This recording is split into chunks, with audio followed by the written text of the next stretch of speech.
Assalamualaikum warahmatullahi wabarakatuh. Perkenalkan, nama saya Kalista Delia Putri dari kelas 11 MIPA 4. Hari ini saya akan menjelaskan tentang Perang Rakyat Riau. Latar belakang terjadinya Perang Rakyat Riau merupakan ketidaksetujuan rakyat Riau atas dibentuknya VOC yang memonopoli perdagangan dan hasil bumi Nusantara. Ambisi untuk melakukan monopoli perdagangan dan menguasai berbagai daerah di Nusantara terus dilakukan oleh VOC.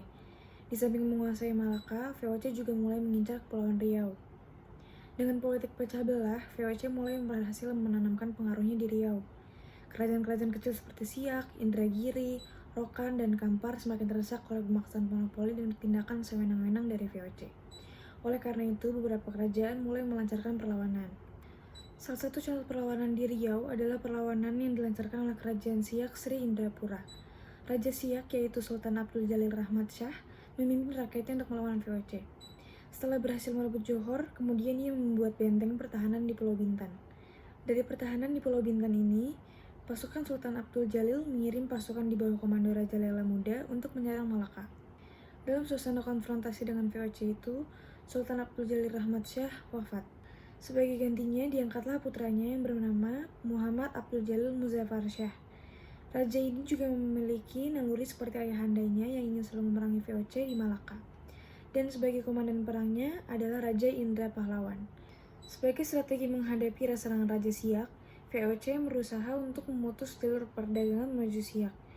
VOC mendirikan benteng pertahanan di sepanjang jalur yang menghubungkan Sungai Indragiri, Kampar, sampai Pulau Guntung yang berada di muara Sungai Siak.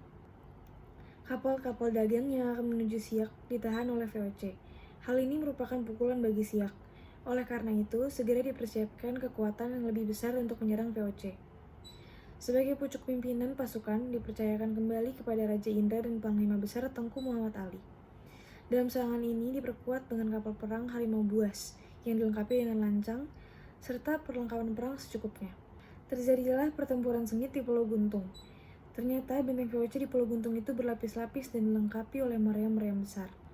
Siasat ini dikenal dengan siasat hadiah sultan. VOC setuju dengan ajakan damai ini. Perundingan damai diadakan di loji di Pulau Guntung. Pada saat perundingan baru mulai, justru Sultan Siak dipaksa untuk tunduk kepada pemerintahan VOC. Sultan segera memberi kode pada anak buah dan segera menyergap dan membunuh orang-orang Belanda di loji itu. Loji segera dibakar dan rombongan Sultan Siak kembali ke Siak dengan membawa kemenangan. Sekalipun belum berhasil mengenyahkan VOC dari Malaka, siasat perang ini tidak terlepas dari jasa Raja Indra Pahlawan. Oleh karena itu, atas jasanya, Raja Indra Pahlawan diangkat menjadi Panglima Besar Kesultanan Siak dengan gelar Panglima Perang Raja Indra Pahlawan Datuk 50. Akhir dari perlawanan rakyat Riau yaitu VOC mendatangkan bantuan dari Cina dan sekutunya, sehingga pada saat itu rakyat Riau ditarik mundur untuk merundingkan strategi perang baru. Sehingga dalam perundingan tersebut tidak patah suatu ide untuk berpura-pura mengajak VOC berdamai. Sehingga pada saat perundingan damai dengan VOC tersebut, kesempatan rakyat Riau untuk memukul habis para petinggi VOC. Pada akhirnya, rakyat Riau mendapat kemenangan dari VOC, walaupun belum berhasil mengenyahkan VOC dari Malaka. Tokoh rakyat Riau angkat senjata yaitu Sultan Muhammad Abdul Jalil Muzaffar Shah, yang merupakan putra dari Sultan Abdul Jalil Rahmat Shah. Sekian dari saya, apabila ada yang salah mohon dimaafkan. Wassalamualaikum warahmatullahi wabarakatuh.